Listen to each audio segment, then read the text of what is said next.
Bonjour tout le monde, je vous retrouve aujourd'hui pour un book haul. Ça fait un petit moment que je vous en ai pas fait. Ça va être une vidéo, je pense, un petit peu plus longue que d'habitude.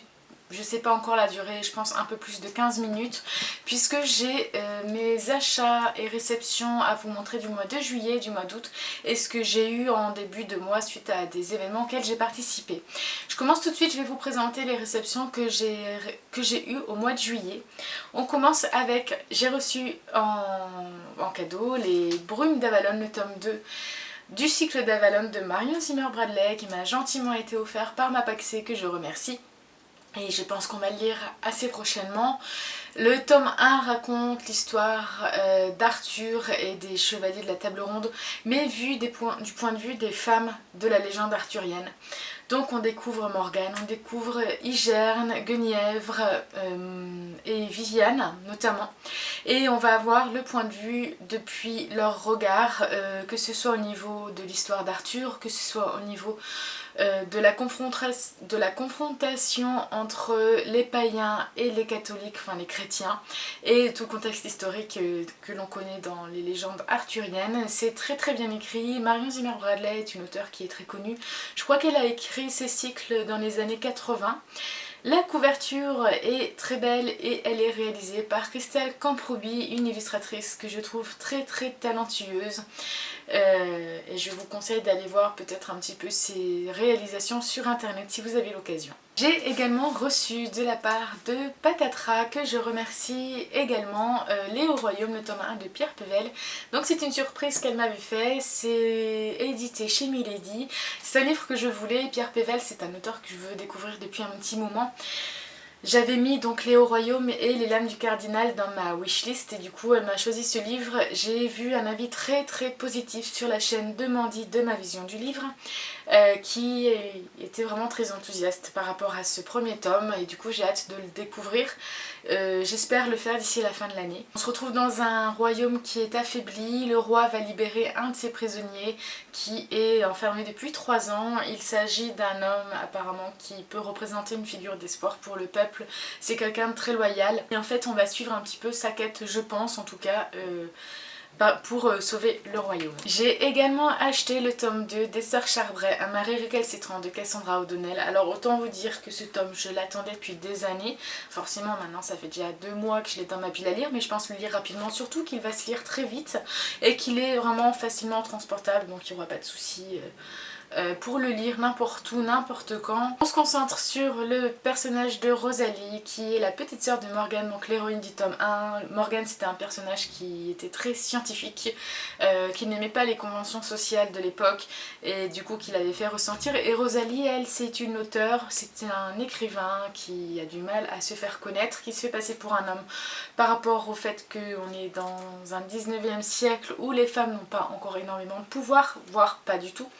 Et du coup on va suivre son histoire d'amour, donc je suis vraiment impatiente de la découvrir, je pense que je vais passer un excellent moment. Ensuite, lors d'une sortie chez Gilbert Joseph avec Trekkie et Cassandra de Croque-les-Mots, vous allez tout savoir de ma vie dans cette vidéo, on est resté très longtemps à Gilbert Joseph une fois, au moins 2 heures je crois, sans mentir. J'étais vraiment sur le point de résister, je n'avais rien pris et en fait l'attente a causé ma perte puisque j'ai acheté là-bas 4 livres. Le premier, il s'agit de Red Rising, donc un roman paru chez Hachette. C'est un livre qui a été plébiscité notamment sur Goodreads. C'est une dystopie, donc de la science-fiction, plutôt jeunesse je crois. J'ai hâte de le lire. C'est vrai que depuis que je l'ai, je veux le sortir, je veux vous donner mon avis dessus, mais je n'ai pas encore eu le temps non plus. Je pense qu'il fera partie de mon prochain défi 5 livres lus, 1 acheté. Donc je vous en reparle très bientôt. J'ai craqué sur The Girl at Midnight de Melissa Gray, paru chez PKJ. C'est un tome 1, j'aime beaucoup la couverture, c'est un très bel objet livre de Pocket Jeunesse. Souvent ils font de toute façon de très belles parutions.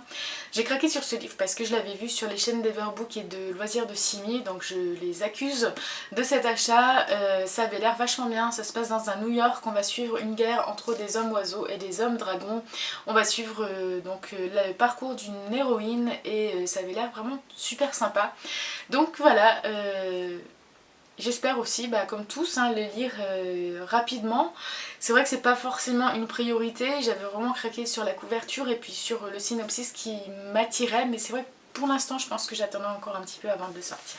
Toujours à cause d'Everbook, j'ai acheté Invisibilité de Andrea Cremer et David Levithan, paru chez Michel Lafon. David Levithan, c'est un auteur de Everyday, je crois, que j'ai beaucoup entendu parler notamment sur la chaîne de Justine de Fairy Neverland. Je crois que c'est un de ses auteurs préférés, qu'elle vient même de créer une page Facebook française à son sujet. Et c'est une histoire qui raconte une histoire d'amour entre deux personnages. Un a une malédiction, elle peut briser le sort. J'ai vu des avis mitigés, je vous avoue, depuis, j'ai évité de les lire, mais j'ai vu des notes qui étaient plus ou moins bonnes.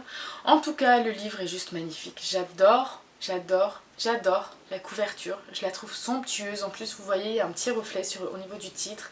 Les couleurs sont très belles, le couple au milieu. Enfin, je trouve que c'est vraiment un très beau livre. Et j'espère qu'il me plaira plus qu'à d'autres lecteurs. Enfin, pour mes achats de juillet, j'ai acheté Le Souffle de Givre. Donc c'est un roman de la collection Ada, c'est une édition canadienne qui, à chaque premier tome de leur saga, font un peu un coup de promo en proposant les premiers titres à 9,95 €. Donc je trouve que c'est intéressant. C'est un roman écrit par Alexandra Harvey. Ça parle de magie, c'est un roman fantasy, ça parle d'aventure, il y a de l'humour, il y a du romantisme. Je pense que c'est un livre que je lirai courant de l'hiver vu la couverture et le titre. Et voilà, donc je ne sais pas si certains d'entre vous en ont entendu parler ou l'ont lu. En tout cas, si c'est le cas, dites-moi ce que vous en avez pensé dans les commentaires. On va maintenant passer à mes achats et mes réceptions du mois d'août. Vous allez voir, c'est assez bref. La plupart, je vous les ai présentés dans mon défi 5 livres lus à acheter. Donc il y a mon livre que je lis actuellement, L'Anneau de Moebius de Franck Tillier, un thriller. Franck Tillier est un des maîtres du thriller français. J'ai un peu avancé dans le livre, j'ai lu une centaine de pages et j'aime beaucoup. Il y a des scènes qui sont vraiment berk, où je grimace quand je les lis. Heureusement je le lis en journée, donc voilà, j'arrive à gérer quand même mes émotions par rapport à cette lecture. En tout cas c'est très agréable et je vous en reparle très vite. J'ai également acheté, alors ça c'est un petit caprice que je me suis fait, on va dire, en fin de mois d'août. Je le voulais absolument, il s'agit de Shirley Davidson, le tome 7. Cette tombe et pas de corps, paru chez Milady. Donc Shirley, c'est une héroïne que j'adore, ça fait partie de mes sagas urban fantasy préférées, il y a énormément d'humour. C'est pareil, je l'ai commencé, comme vous voyez, j'évite vraiment de faire traîner mes derniers achats. D'ailleurs le marque-page n'est pas du tout à sa place puisque j'ai lu qu'un chapitre et demi, je sais pas ce qu'il fait vers la fin. Mais je me régale déjà dès le premier chapitre, c'est vraiment très drôle et il y a pas mal d'intrigues qui se dénouent. Et là on rentre vraiment un petit peu, ça me fait penser à Supernatural puisque... en fait, il y a les 12 chiens de l'enfer qui sont à la recherche de Shirley, pour ne vous dire que ça. Donc au mois d'août, j'ai également acheté Les gens heureux lisent et boivent du café. Alors à savoir que les Franck Tillier, celui-là et le prochain, je les ai achetés lors d'une sortie pendant laquelle j'ai pu rencontrer Noémie d'Ignakampa. Nous étions en Normandie, on a passé quelques heures ensemble, c'était très agréable de faire sa connaissance. Elle est aussi sympathique que derrière sa caméra et on a vraiment bien discuté, c'était vraiment un plaisir de pouvoir la voir en vrai. Donc voilà, j'ai acheté ce livre pendant cette sortie. J'en avais beaucoup entendu parler, j'en ai parlé dans mon update lecture auquel je vous renvoie pour avoir mon avis plus complet. Dernier livre que j'avais acheté en compagnie de Noémie, il s'agit d'une autre été du bonheur de Marc Lévy. Alors pour celui-là, c'est vrai qu'on s'était proposé chacune un livre que nous avions adoré à faire lire à l'autre, donc elle m'a proposé ce roman. Elle m'a dit que c'était un road trip et j'adore tout ce qui est road trip et ça raconte l'histoire d'amitié, je crois, entre deux femmes. En fait, il y a une femme qui va s'évader de prison et qui va prendre en otage un automobiliste, donc l'autre femme, et voilà, ça va tourner autour de leur histoire. J'ai très hâte de le lire parce que je vous dis, j'adore les road trips et je pense que ça va être très sympa et très divertissant. Quant à moi, si vous voulez savoir, j'ai proposé à Noémie de lire Tom Petit Tom, Tout Petit Tom Tom de Barbara Constantine. C'est un roman frais qui se passe dans la campagne et que j'avais adoré et que je trouve c'est vraiment une bouffée d'oxygène, ça se lit vite et voilà, je vous mettrai la couverture quelque part en vous présentant le livre. Enfin, dernier roman que j'ai acheté et que j'ai lu, et que j'ai reçu pour mon anniversaire. Je remercie Blandine de Lis-moi, lis-toi pour ce cadeau. Il s'agit de Confesse de Colleen Hoover que j'ai prévu de lire en septembre. Il y a un vent de malade aujourd'hui, je sais pas si c'est pareil chez vous, mais là ça n'arrête pas de souffler. Colleen Hoover, c'est mon auteur de nu adulte préféré. J'adore cet auteur. Comme vous voyez, le deuxième exemplaire, si jamais vous arrivez, est ici. Donc je ferai gagner cet exemplaire-là en concours très bientôt. Dans quelques mois, je pense que ce sera pour un des anniversaires de mon blog ou de ma chaîne. Voilà, je vous en dis pas plus. Mais sachez que voilà, je vais en mettre un exemplaire en jeu.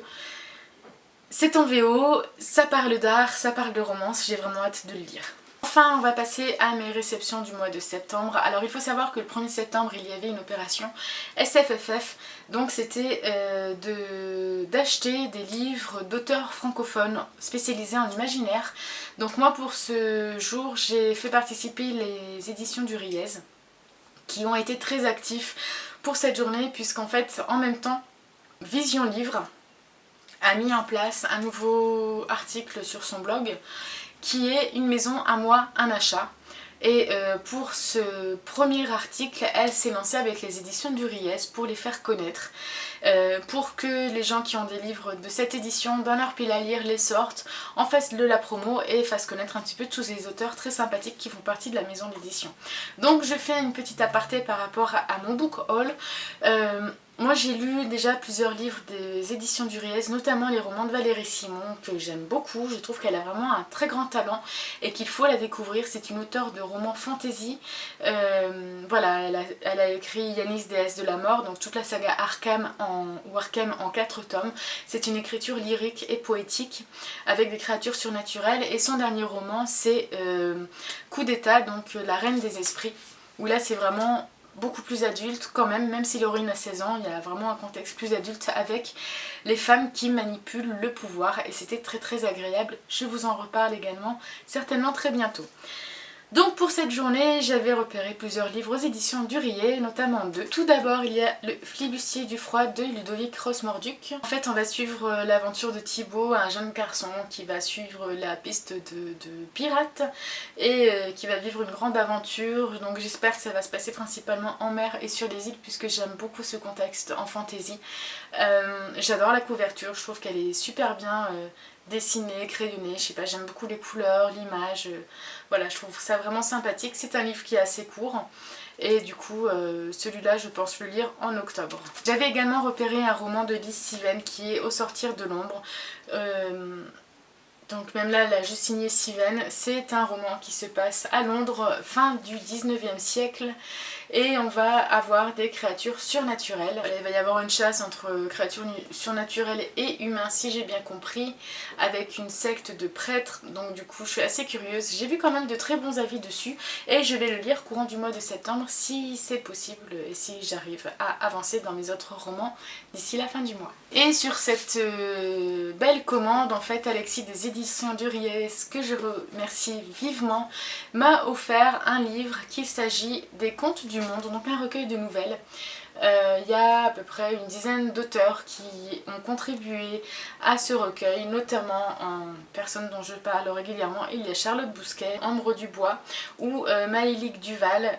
Donc voilà, ça va être l'occasion de découvrir leur style et leur écriture. Ensuite, j'ai reçu un service presse de la part des éditions Hugo New Roman que j'ai lu, que j'ai chroniqué et dont je vous ai parlé dans un update lecture. Il s'agit de Long Night de Anne Pierce. C'est une romance érotique qui m'a beaucoup plu. Avec le recul, je me rends compte que ça m'a vraiment bien marqué. On suit l'histoire de deux personnages qui décident d'écrire à quatre mains un roman fantastique à distance. Donc ils ne veulent pas se voir l'un et l'autre, ils ne veulent rien savoir l'un de l'autre, mais finalement suite à un petit problème informatique, Matt va découvrir l'identité d'Anna et ils vont commencer à fantasmer l'un et l'autre, l'un sur l'autre. Ils vont se rencontrer et voilà, il va y avoir une relation passionnelle et torride entre eux, basée aussi sur certains mensonges et sur la découverte de Anna sur un point de vue sexuel, et j'ai trouvé ça super bien en alternant entre points de vue. Enfin bref, je suis pas là pour vous raconter l'histoire, c'était juste pour vous faire une petite aparté. Je vous renvoie également à mon update, je vous mettrai tout ça en barre d'infos. En tout cas, c'était un de mes achats, enfin une de mes réceptions du début du mois de septembre. Enfin, j'ai reçu un cadeau d'anniversaire qui est Le Noir et ma couleur, le tome 2 de Olivier Gay. Je suis ravie d'avoir reçu ce livre puisque Olivier Gay c'est un auteur que j'aime beaucoup. Même si je n'ai lu que Le Noir est ma couleur, le tome 1, mais je trouve qu'il a beaucoup de talent, il alterne dans plusieurs genres. J'ai également son premier tome de sa saga polar, donc Les Talons hauts rapprochent les filles du ciel, que j'ai acheté au mois de mars. Et j'ai également Le Boucher, d'ailleurs j'ai acheté le tome 2, je vous l'ai pas mis là parce que j'ai pas encore lu le tome 1, mais j'ai acheté le tome 2, La Servante, donc, qui était paru chez Midgard, mais cette édition a fermé. Et en fait Le Boucher va être sorti en intégrale chez Brajlon, et moi je voulais absolument trouver La Servante, donc chez Midgard, et j'ai eu la chance de tomber dessus dans une station-service pendant mes vacances. Donc du coup j'ai reçu ce tome 2, je pense le lire très vite, surtout que ça se lit très très vite. Désolée pour la répétition, mais voilà, c'est de la jeunesse, ça se lit tout seul, c'est super agréable. J'avais beaucoup aimé Manon et Alexandre et j'ai hâte de connaître la suite de leurs aventures. Voilà, j'espère que vous êtes toujours derrière votre écran, que vous n'avez pas à couper la vidéo. C'est tout pour ce super book haul de l'été. Voilà, je vous laisse. Je pense que du coup mes achats à partir de, comme je vous disais, de maintenant vont nettement diminuer. Là je sais que j'attends un service presse, donc je vous le présenterai une fois que je l'aurai lu. Mais mes achats vont être réduits par rapport à mon défi 5 livres lus à acheter jusqu'à au moins la fin de l'année. Donc en tout cas j'ai de quoi faire avec tous ces livres, vous vous en doutez. Plus tous ceux que j'ai dans ma pile à lire qui m'attendent depuis très longtemps. Si vous avez lu certains des livres que je vous ai présentés, n'hésitez pas à m'en parler dans les commentaires. Je vous souhaite à tous une très belle journée et de très belles lectures. A bientôt!